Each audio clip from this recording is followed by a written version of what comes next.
Rightness. Facts are very important on our time. We live surrounded by lots of information and knowledge. Most of the data around us is not wisdom, but more or less processed bits and pieces of information. We are bound to make decisions and jump to conclusions every day. Our understanding and perception is limited, but still we draw conclusions. We pick sides and present our truth as the universal one. Seldom, if ever, do we realize that our subjective point of view is not shared face value by anyone else. It is actually impossible, because everyone has his or her own way of seeing and understanding the world. Our own experiences and knowledge define how we interpret situations and items. Therefore, our own truth or rightness is totally unique, subjective. Still, we assume that everybody shares the same values and standards we do. Of course, they understand things in a similar manner to the way we understand them.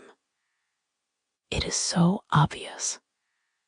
How can anyone not see the truth and the underlying issues?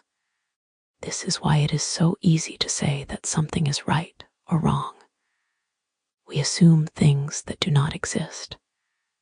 Actually, it does not matter, because everything is relative.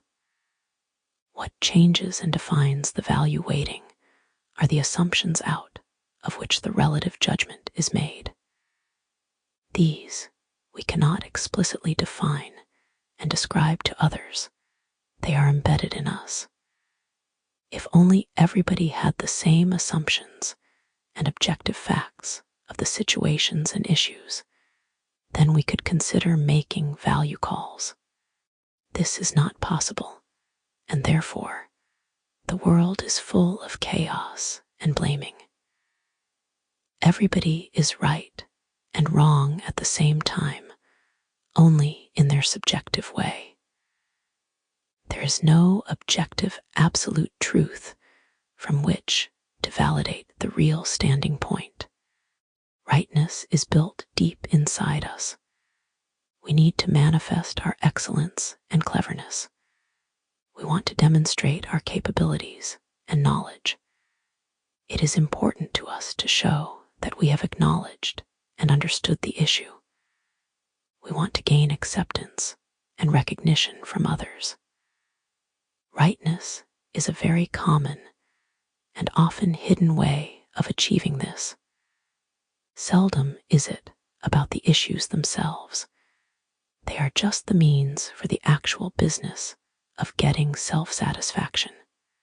Rightness is often about power struggle and self-justification. We want to prove that we can win and be superior to others. We were right. A harder lesson to learn is how to acknowledge the rightness of a situation, but let it go without having to prove it to others. Another way to express this would be to say that we feel that we have been mistreated or something is unfair.